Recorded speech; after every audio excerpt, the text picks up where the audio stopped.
the Energy Symposium. Glad to have you all here this evening. We're nearing the end of the semester. We've only got about 2 or 3 lectures left. We actually had a dropout today, unfortunately, but we were very fortunate in being able to get Jason Inman to fill in for us on very short notice. Been with us here in the Austin area for about 2 years now. He has a bachelor's degree in physics, a man after my own heart. World begins with physics, ends with physics. But you decided not to end with physics. You went off and got a journalism degree. So he's a recovering journalist, perhaps. Still does some writing. But he's been the lead analyst at Near Zero in California for quite some time now, working to help with the policy and the analysis on goals of trying to reach low carbon futures in our changing energy environment. 12 years. That is a long time to be a journalist. Congratulations on that. He got his graduate degree in science writing from the University of California in Santa Cruz, and then he did the right thing. He followed his wife to Austin. So we're glad to be able to get you from that. Tonight he's going to talk about scientific oversight of climate policy and lessons learned from the California experience, which is still an ongoing experience, as it is in all states and all countries around the world. It's a challenge for all of us, and it's different just about everywhere. So with that, Jason, Mason, it's yours. I'm sorry, I keep saying Jason instead of Mason. I don't know why. Okay. Welcome. We're looking forward to hearing from you. Thank you. Thanks. And can everyone hear me all right? All right. So, yeah, my organization works on California climate policy. And as he mentioned, I live here in Austin, but work remotely for them. And I just wanted to introduce my 2 other colleagues here, because everything that we do is part of a team effort. So on the left is Michael Mastrandrea, and he's the director of our organization. And he used to work at IPCC and was a co-director of science for Working Group 2, if that means anything to you. And then my other colleague, Danny Cullenward, he's an economist and lawyer. And so he's our policy director. He also lectures at Stanford Law School. And then there's me, and I'm the lead analyst and programmer. So mostly I just sit here and work on my computer from Austin. So there'll be 3 parts that I'll talk about. One is the policy context. So to give you a bit of background about what's going on in California, they have very ambitious goals. But then the problem is how to follow through on those goals. And for the past year or so, we've been focusing on this program called the Cap and Trade program that is supposed to supply a lot of the emissions reductions in the state. And we've been analyzing that and trying to advise people on how to fix some problems. And then I'll end by talking a bit about, in general, how we see science being able to play a role in the policy process. So first, to give some background on the goals, back in 2005, the Governor Brown at the time, he set this aspirational target to cut emissions by 2050 to 80% below the 1990 level. So that's, as you can see, that would be a really sharp cut from where things were at. And then in 2006, California passed its first law that set a target that was really a requirement rather than just an aspiration.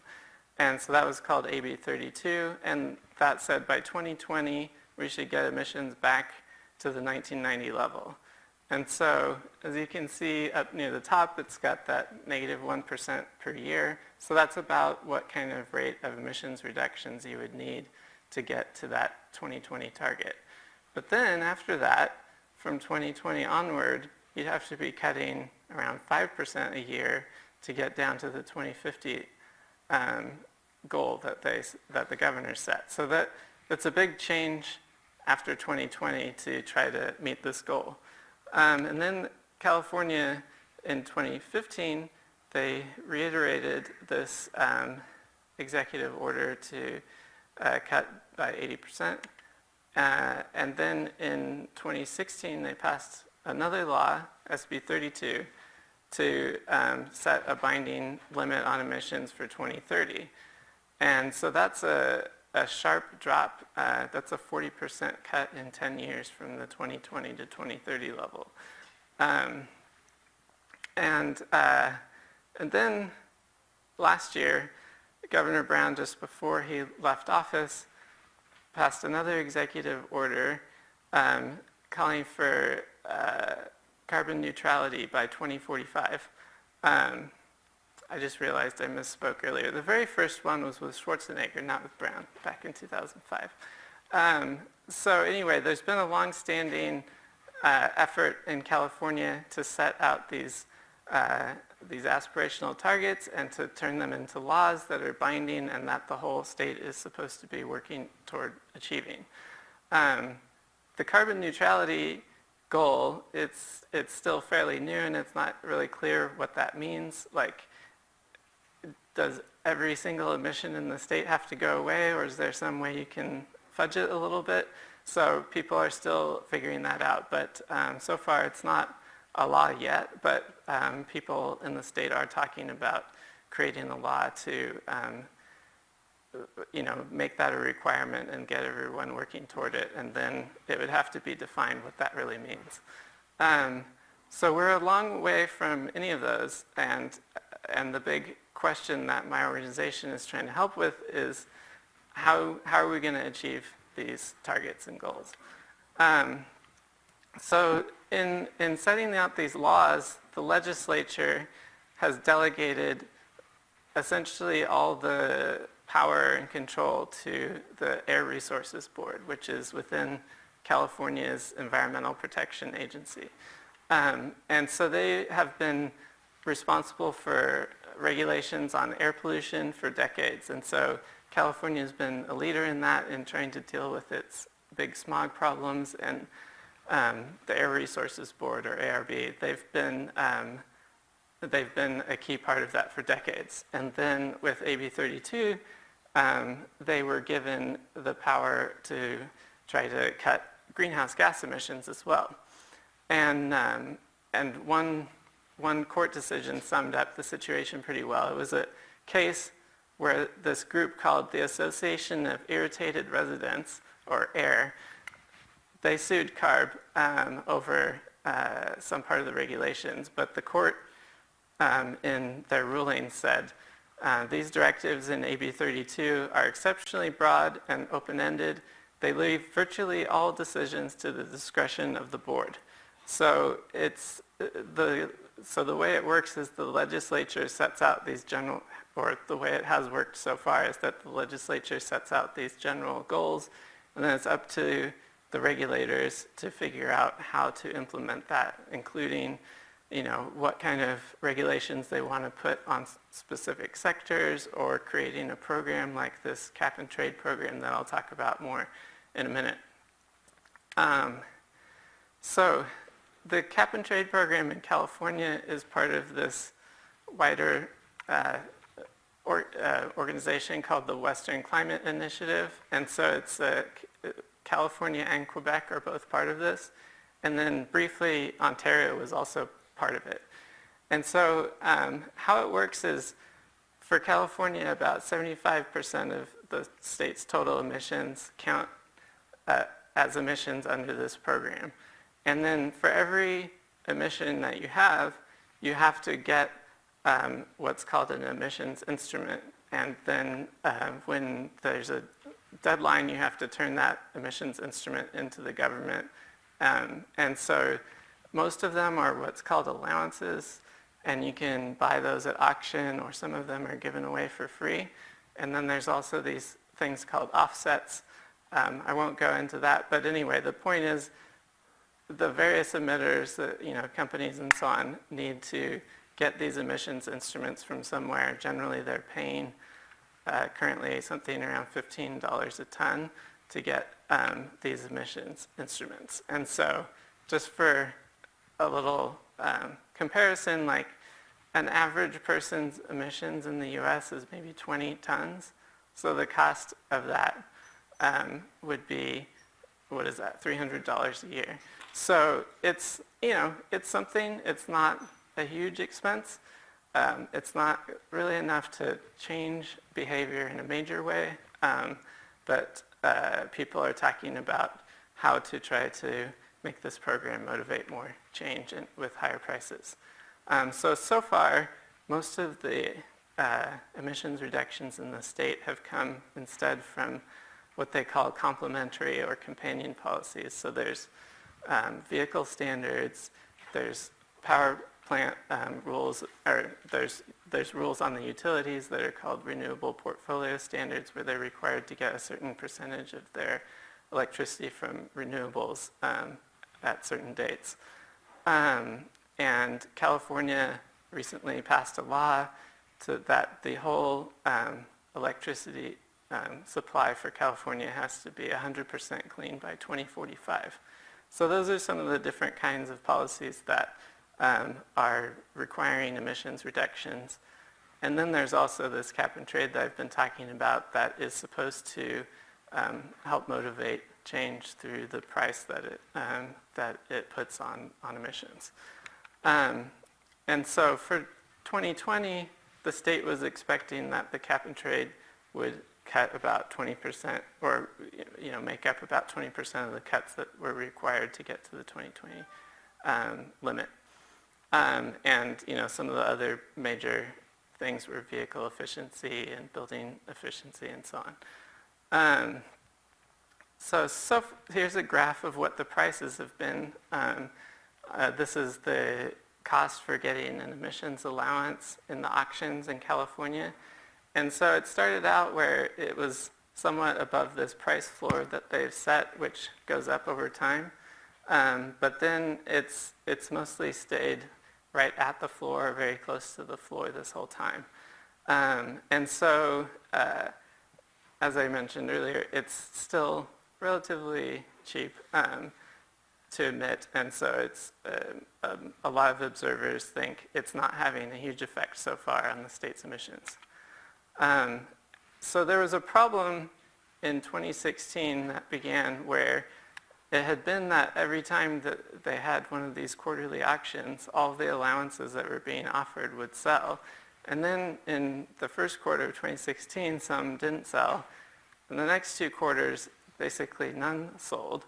And so they had this problem for 5 quarters in a row where it was on the order of $2 billion of lost revenue, like money that they were more or less expecting to get, and that didn't come in from sales of these allowances. And so, as you can imagine, this collapse of revenue really got people's attention and got them talking more about, what's going on with the cap and trade program and why are people not buying more of these allowances. So the problem was that there was uncertainty about what was going to happen with the program. It was only set up to run until 2020, and it hadn't been extended past that date. And people had already bought all the allowances that were out there, and there was actually an excess of them. And so they'd been saving up this excess or banking it. And they were like, if this program's not going to continue, I don't know if I really need to buy anymore. So they just all held off until they were waiting to see what was going to happen. And when the legislature did pass another law, SB 32, which extended the program to 2030, then the auctions went back to normal. They all started selling out, and that's still the case now, where every auction since that law passed has sold out. And so, as part of these laws, the regulator, the Air Resources Board, is required to put out what's called a scoping plan every 5 years. And this is like their picture of how the state could most likely achieve these goals. And so in 2017, they put out the scoping plan for getting to this 2030 target. And there they were expecting that the cap and trade program would play a big role closing a gap. So the blue line that's there is what they think would happen with all the complementary or companion policies like vehicle standards, the renewable portfolio standard, and so on. But that wouldn't get you all the way to what emissions reductions you need. So they just assumed that the cap and trade program would achieve all the cuts that are needed to get you down to that target. But they never actually did any analysis to show that the program would achieve that level of cuts. And so we were trying to press them on this and say, can you do some analysis to show how this is actually going to work? Because you could set up a cap and trade program in different ways. You could have the floor price at different levels. You could, give out more or less allowances, and it would change the behavior of it. And if you set the floor price to 0, it's not really going to motivate any change. So the question is, is the program designed to actually have these kind of effects that they're expecting for it? And so far, the emissions have been below the caps, they call it, or that's like the budget of these allowances that are assigned each year and that are sold or given out for free to emitters. And so the blue part here shows the actual emissions, and then the gray part above that shows the cap. And so there's been this gap, and people have been emitters and so on have been acquiring these extra allowances. But it's not really forcing them to cut their emissions yet because of this excess. So in California, they have this legislative analyst office that's it's kind of like the Congressional Budget Office, but just for California, where they analyze things and advise the legislature.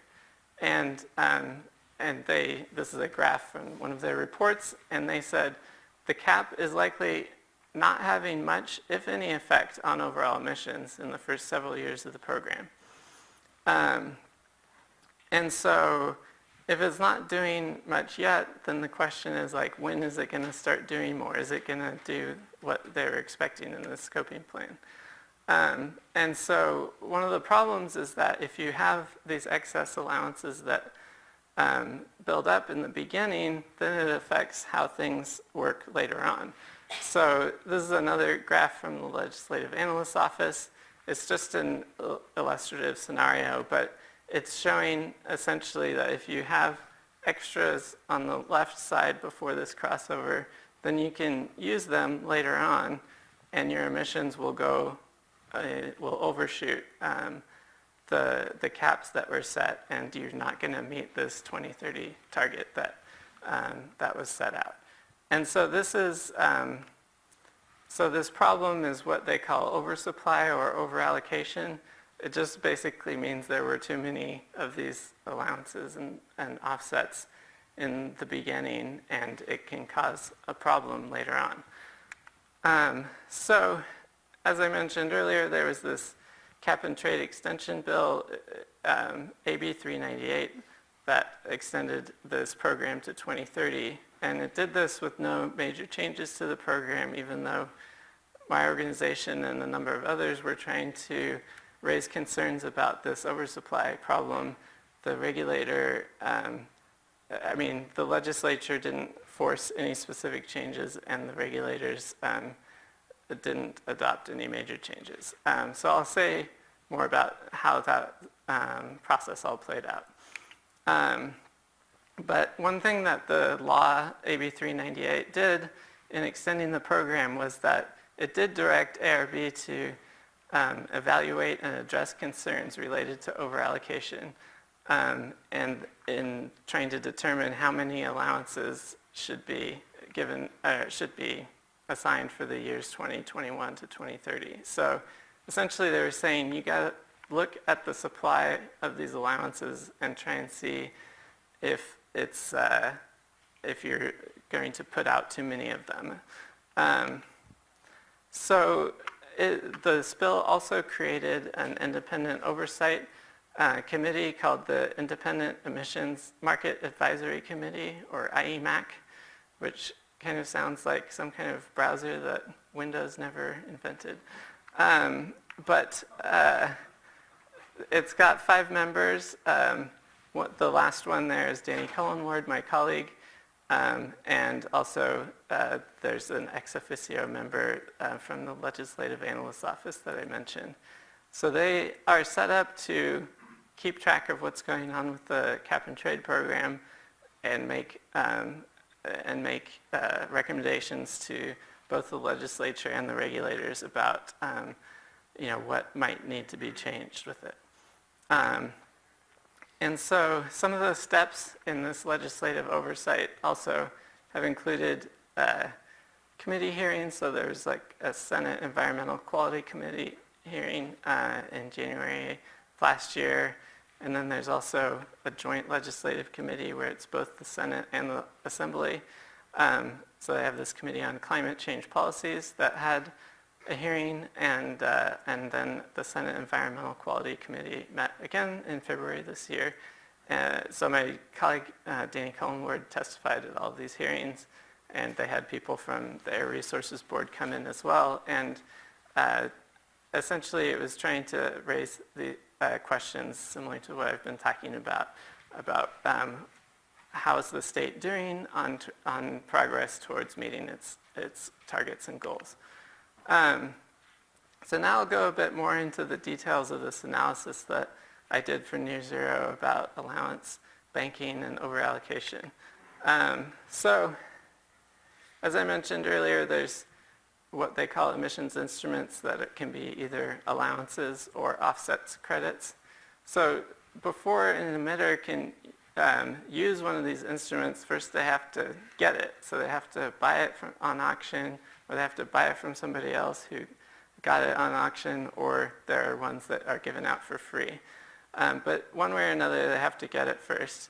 And so if they get more than what they need, like more than what their emissions were, then they have excess ones, and that's called private banking. So that's when a private entity has excess acquiring excess emissions instruments. And then when the whole system has too many, that's called overallocation, where there's more instruments than emissions within the whole program. And we also call that oversupply. And so this issue of private banking, it's only possible if there's overallocation or oversupply in the whole system. If there's not really excess in the whole system, then some companies might have a bit too many, but some others will have too few, and it all cancels out. So this problem that I showed earlier where the emissions have been below the caps, that's what's really the root source of this issue of overallocation in private banking. And so there's been a bunch of people who've claimed that banking's not happening or that it will never be significant. And so, for example, the regulators have made these kind of claims when they were testifying to the legislature in one of those hearings that I mentioned. Then they said, many businesses in the program cannot spend significant capital to buy and hold allowances for the future. Or even if an entity were to tie up its capital, the cap and trade regulations limit stockpiling under the existing holding limits. And that's just a rule that says there's a limit on how many allowances an entity can have at one time. But I won't go into the details, but we did an analysis to show this doesn't really hold water. Companies have banked large amounts of allowances and spent large amounts of capital on this, and these holding limits that are in the regulations have not stopped this. You can see that it's happened, so obviously the holding limits didn't prevent it, but if you analyze what the holding limits would actually limit things to, it's much, much higher than where things are at now. So, so these kind of arguments have been floated, but they are generally haven't been backed up by any analysis, and when we've dug in, they haven't held up. So we've been trying to communicate this to the legislature and other environmental groups and so on to say, there are issues, and the regulator is saying things that are false or trying to obfuscate what's going on. So, a part of it is just a very simple analysis to show what's the supply versus the demand. So in this case, the demand is emissions, because every time you have some amount of emissions, you need some emissions instruments to cover that later, or else you're going to get a big fine from the government. And so far, this is showing that the supply of emissions instruments that have actually been sold or given away for free. So the reason it goes up a bunch in 2015 is because they expanded the program to also cover transportation, which it didn't cover before. But then after 2015, things are supposed to generally go down. Both the emissions and the caps are going down.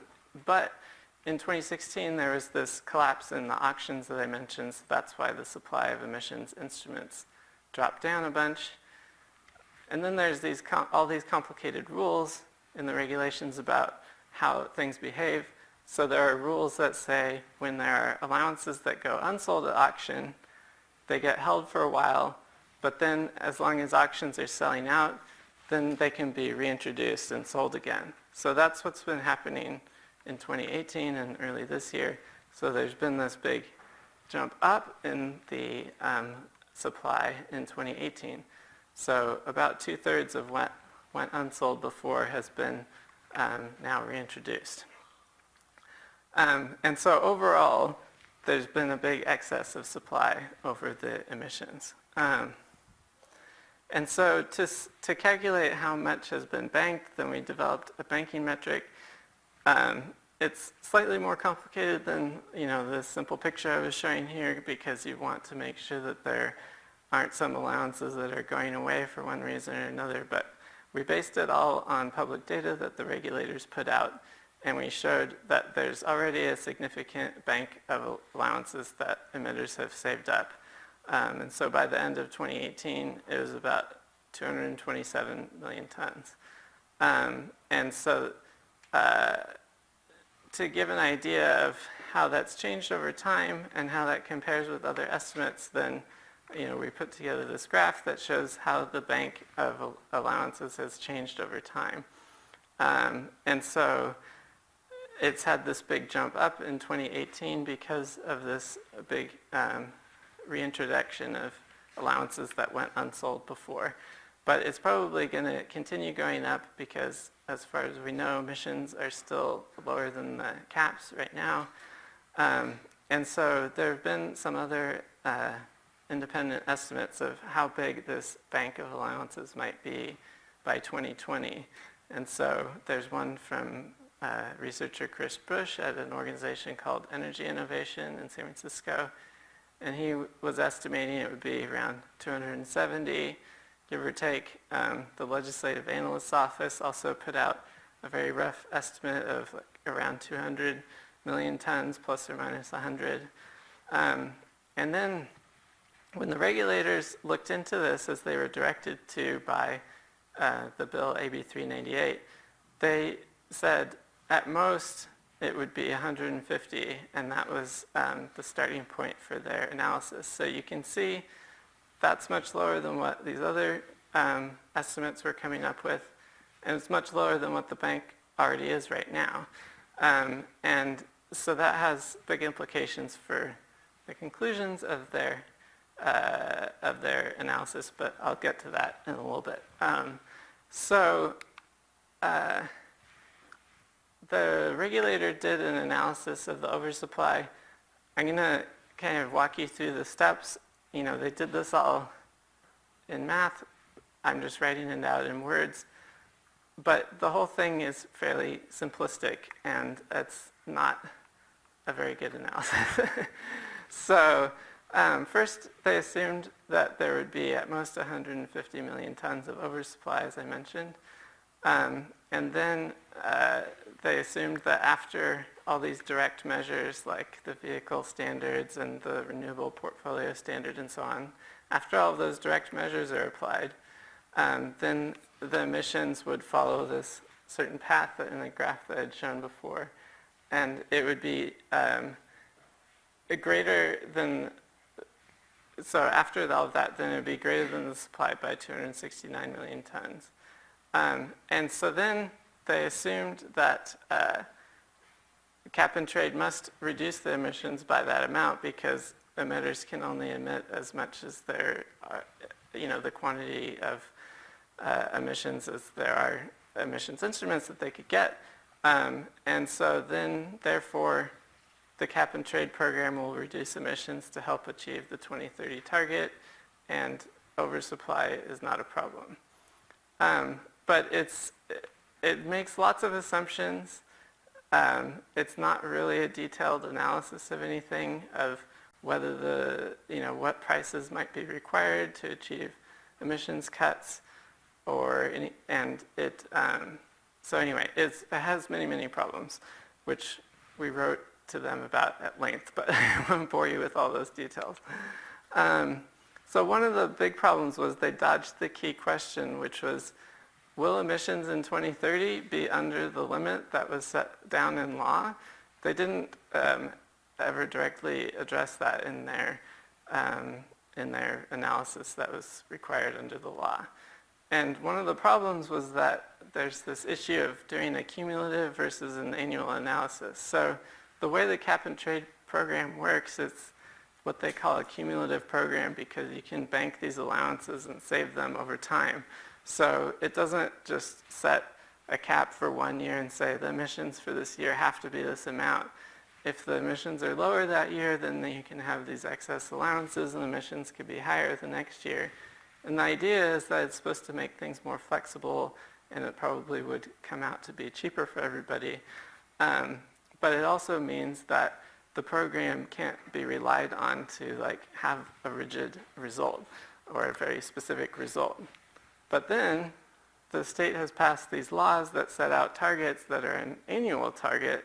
So it says in 2020 you've got to have emissions below this line, or in 2030 you've got to have emissions below this line. So it's not so straightforward to figure out whether this cumulative tool is actually going to lead to the annual emissions cuts that are required under law. So that's one problem. Then another problem is that they made a major mathematical error which inflated the emissions that they were claiming to be under the program. And so this was something that I found because I was trying to make sense of their results where they were saying that oversupply is not a problem, and it was counter to what our own work had suggested and what other people whose work we trusted and thought was good, what they were also saying. So I was digging into, where did their numbers come from? And they were using this model called Pathways that they commissioned, which is supposed to represent the whole economy with all the different sectors in it, and then they can apply various measures and say, well, if you have such and such vehicle standard, then it will reduce emissions by a certain amount, and so on, for electricity and agriculture and all the different sectors that are counted. So in this model, they have what's called covered sector emissions. And so the historical line for that is here. And so in California, the covered sectors are transportation, electricity, and then you've got industry and residential and commercial. But there's sectors like agriculture is the big one that's not covered under the program. So it's not all the state's emissions, it's just the ones that are in these particular sectors that are in the model. And then the model makes this projection that says with all these direct measures like the vehicle standards and so on, then the emissions will probably go down following this dotted line. But the problem with this is that it doesn't match up with reality. The actual covered emissions under the program are this orange line.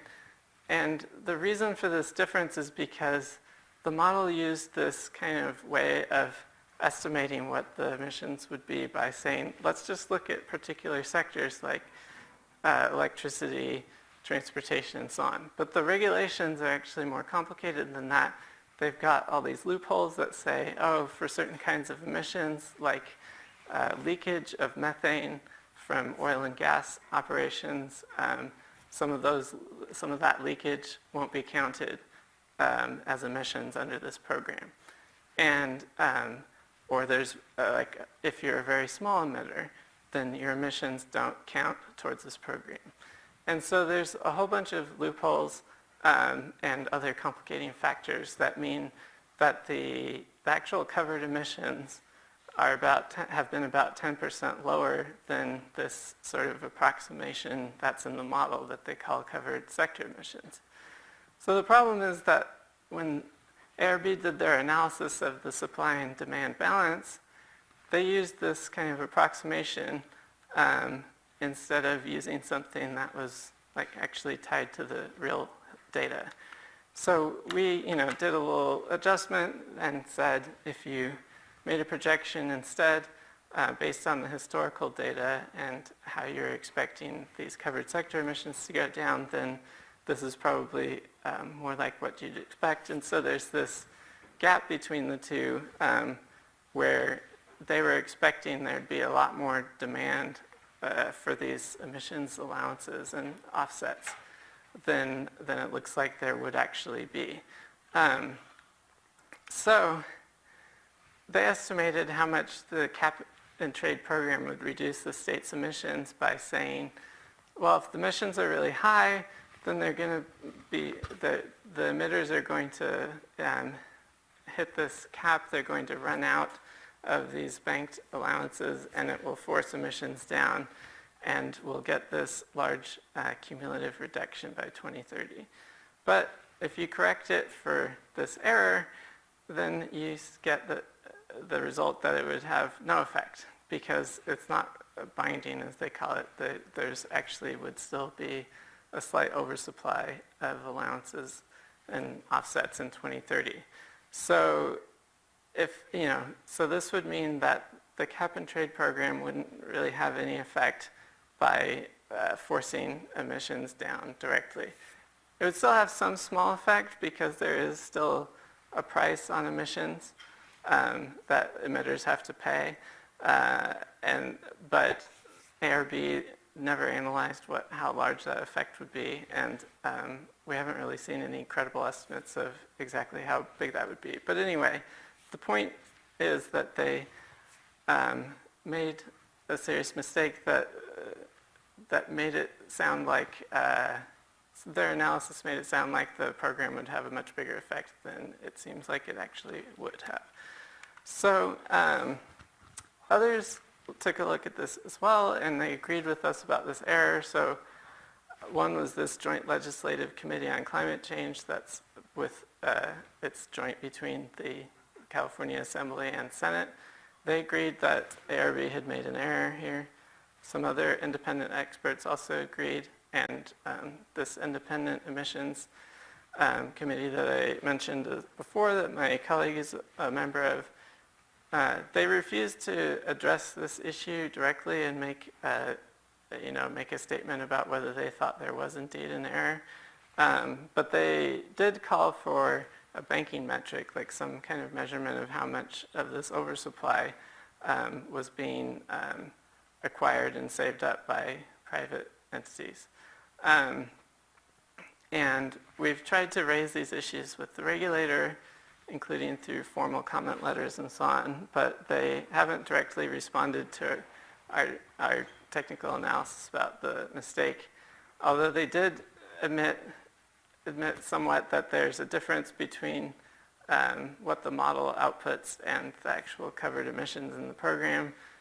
They, gave the impression that it was small and it didn't matter. So, what's going to be the future of oversupply?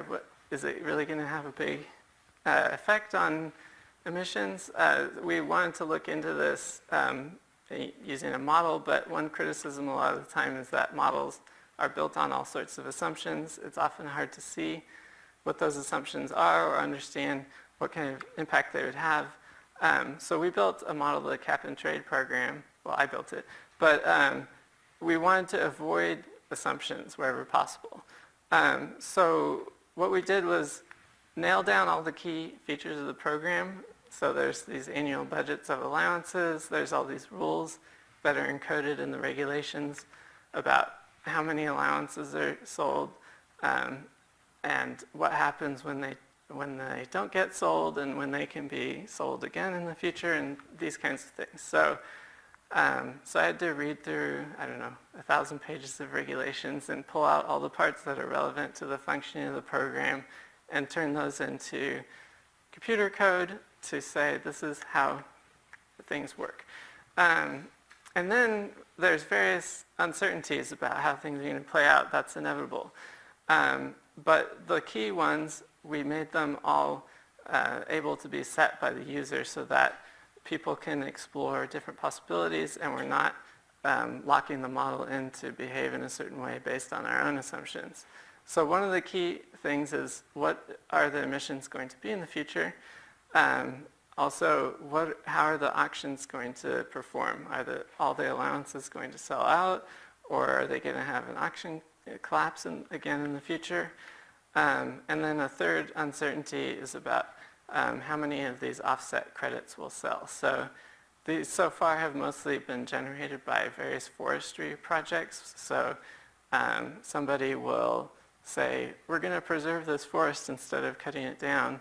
And so we generate an offset credit and we sell it to emitters in California, and they can use this for compliance. And so, but it's uncertain how many of those will be generated. There's a limit on how many the emitters can use for their compliance, but so far they haven't been going up against the limits. So anyway, those are the three key uncertainties, and we allowed users to set them in the model. And our general philosophy in creating the model was that it should be reality first, that is closely tied to actual market data. And we wanted it to be open, so I wrote it all open source. It's in Python and using other libraries that are all open source. And it's extensively documented so that people can see how it works and what other kinds of assumptions, like more minor assumptions, are built into it. And so our goals with this was, there were a lot of different people saying different things. We felt that the regulator was making claims that weren't substantiated. We wanted to say, let's have something that everybody can agree on, like let's establish a shared set of facts. And then you can explore various scenarios for how things might play out. And in the future, if people have suggestions about various kinds of regulatory changes, then we can put that into the model as well and say, if you pass a law like this, here's the effect that it might have under a range of scenarios. And another goal is to try and track progress over time, so we keep updating this as new data comes out, and we can show if it's changing the picture at all. So here are some results from the model, which I'll run through fairly quickly. But this is, I'll just show three different scenarios to show how things might play out over time. So on the left, there's the supply and demand of emissions instruments, like I had showed before, where the red and orange is the emissions, and the two shades of blue are the supply. So if you have this high emissions scenario where emissions only go down 1% a year, then in the early years there's this oversupply, but then the emitters use up in later years. And so on the right side it shows how this private bank of these excess instruments builds up over time, and then they use it up through the 2020s. And in this case they just get down to basically zero by 2030. But you have the orange line far overshooting the blue line. So that means far overshooting what they were hoping that the program would do, what the emissions would be. And so the cap and trade program didn't really do what they were hoping that it would do. But this is all entirely possible under the rules as they are right now, and given what's happened with emissions to date. But it might be that emissions go down a bit faster than that, because there are all of these other policies.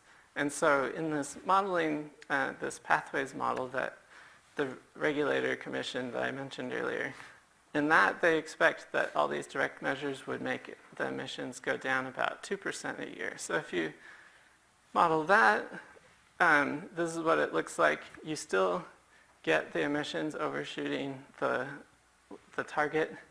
And if people kept buying up all the allowances that were offered at auction, then you would have this enormous bank of allowances.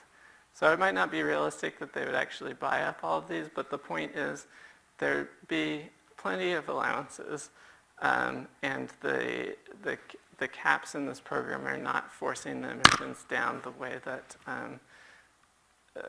that people might have assumed.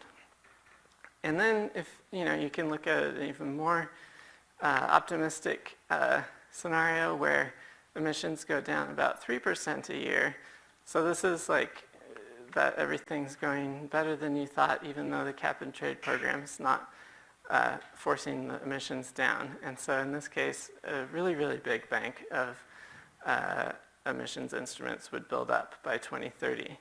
And so this is a problem because then if you have targets after that, and so far California hasn't set any targets like that in law, but there's these executive orders from the governors that have said that they want emissions to get down to very low levels by mid-century. So if you have a big bank of instruments that builds up by 2030, that's going to jeopardize anything that you want to do after 2030. So our conclusion was that this oversupply issue can't be avoided. If emissions are high, the cap does actually limit emissions, but not enough by 2030 to get you down to the limit that's set out in law. So the result is you overshoot the 2030 limit. If emissions are low, then the cap doesn't do much of anything. You build up a huge oversupply, or auctions might collapse, which means the state's not getting the revenue from this, which they intend to spend on various programs to help cut emissions. So that will frustrate those efforts. And you could still have this big bank that builds up that would jeopardize any targets that you had for after 2030. So I'll run through this last part a bit faster. But I'll talk a bit about science and the policy process, how it's been for us. So through this whole process of there's been the passage of this law, AB 398, and then the regulators go through a process that took over a year to implement that in regulations. And so we put out research notes like white papers saying what we found in these analyses. I published this cap and trade model. We write comment letters that are like official letters as part of the regulatory process to comment on proposals that they put out about how the regulation might be. And they also have workshops that are more informal programs where they float ideas and then people can say what they think about them. And so we've testified at legislative hearings and we engage with the staff in the legislature to tell them what we're thinking. There's this IEMAC, the independent committee that I mentioned. We also interact with various stakeholders like industry groups and other environmental groups. And then we do media outreach and have been pretty successful in getting a number of journalists to look into this. I'll say more about that in a minute. But in the end, with the implementation of these regulations, there were a number of different reports, like from Energy Innovation, from the Legislative Analyst's Office, our own reports, and from this office in Ontario called the Environmental Commissioner of Ontario. So they were talking about this as well at the time when Ontario was briefly part of this program. And all of these reports were raising concerns about this oversupply problem. But in the end, in the official response from the regulator, what they said was, one commenter stated there was an error in the carbon analysis. Staff evaluated the assertion and found that no error existed. The proposed adjustment by the commenter would have actually introduced an error.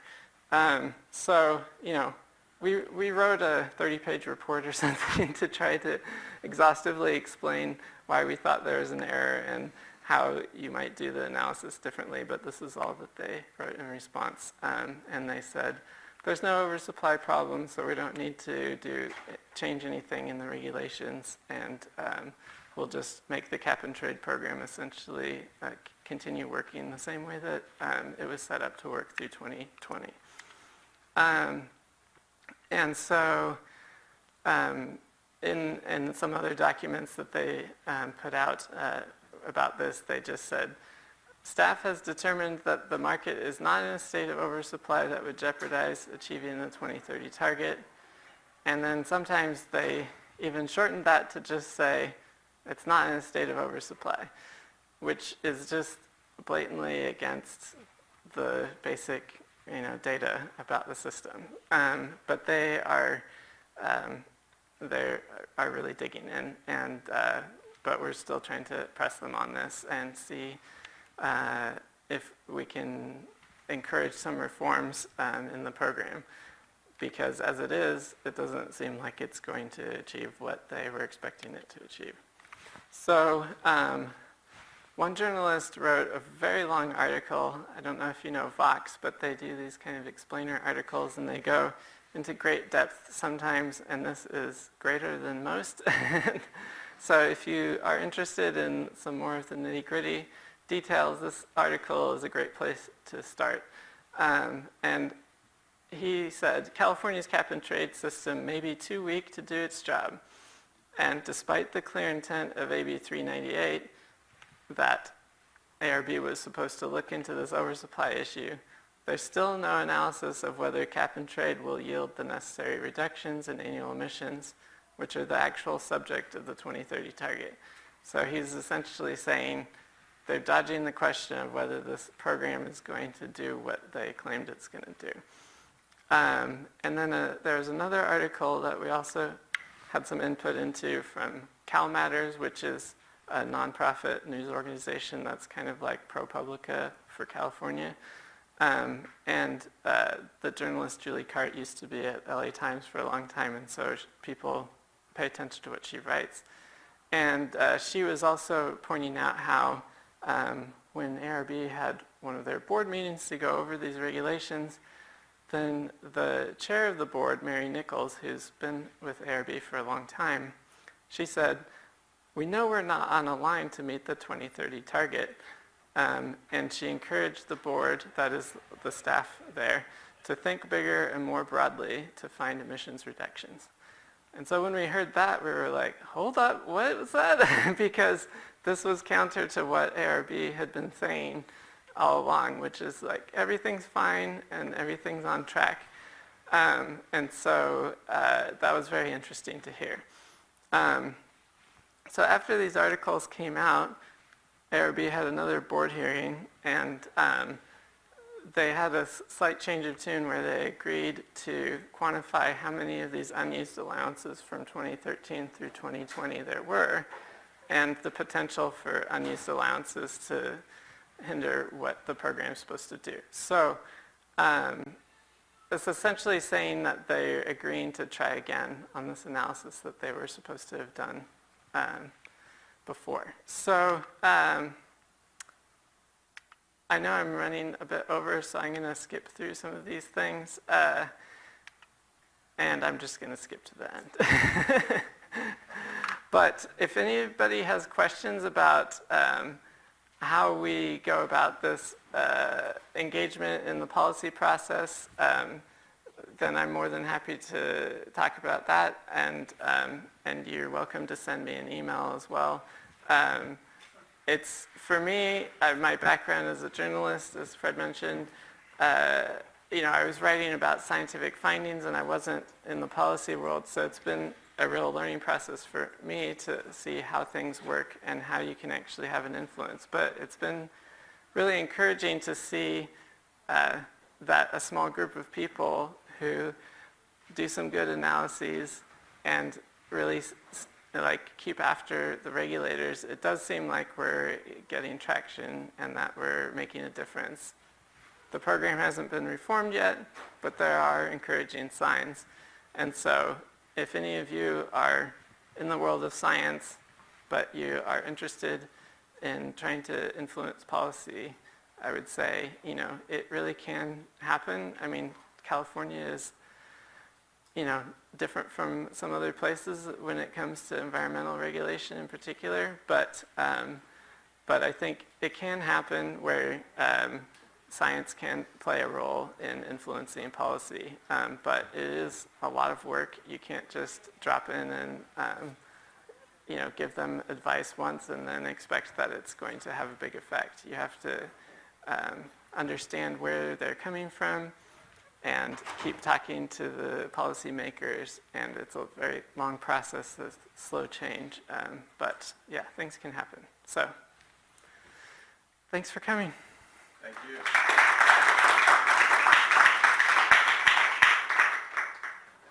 I'll go with the first question since I have the microphone. Okay. Regulations are wonderful things, even though they can be very complicated sometimes. From what you've told us, it sounds like part of the problem might be enforcement of the regulations. What is the enforcement mechanism that the board uses that should be minimizing these over purchases or banking of the instruments? Yeah, so far there hasn't been a compliance problem. So everybody who's had emissions that then they were required to get some emissions instruments for, they've gotten those and turned them in. There was one case with a power plant in Mexico that seemed to not realize that they needed to comply with this program. But really that's the only substantial non-compliance. And so the problem hasn't been from emitters not complying with the program and regulators having to do something to them. It's that the program was set up by the regulators themselves in a way that wound up having all these excess allowances. Yeah, I guess I'm misunderstood. You said banking was not allowed, but there is banking. No, it's allowed. It's allowed. Okay. Sorry, if I didn't understand, but. No, that's fine. Okay.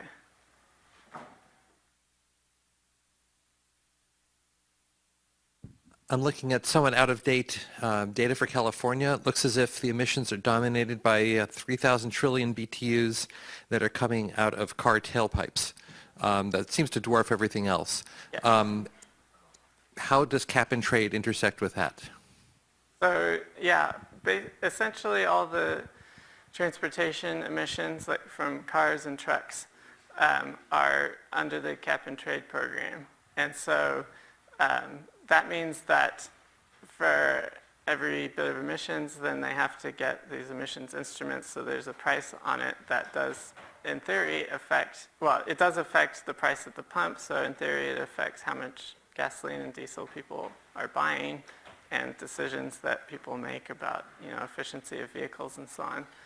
But there's also a number of other regulations in place, and there's also a parallel system called the Low Carbon Fuel Standard that puts a price on emissions from transportation, although it does it in a different way that's in some ways more complicated than the cap and trade program. But right now they're both having a similar effect in terms of the cost per gallon at the pump. And so then California's cooperated with federal authorities to come up with these vehicle standards that were put in place under Obama that Trump's trying to roll back right now. So that's another key part of it. And they've also got zero emissions vehicle programs to try and encourage more electric vehicles and so on. So there's a number of different things going on. Cap and trade is probably only having a small effect right now. But if prices went up a lot, like right now they're about $15 a ton on the cap and trade market. But if it went up to $100 a ton, that translates to roughly $1 per gallon of extra tax that you would see at the pump. And so, people would notice that and would start changing their behavior and also probably get pretty angry. Yeah, I apologize, folks. We have the room till 6:15, and we've never had anybody booked after us until tonight. We have somebody else has booked the room at 6:15, so we need to be gracious and wrap it up here. Pardon me? Okay.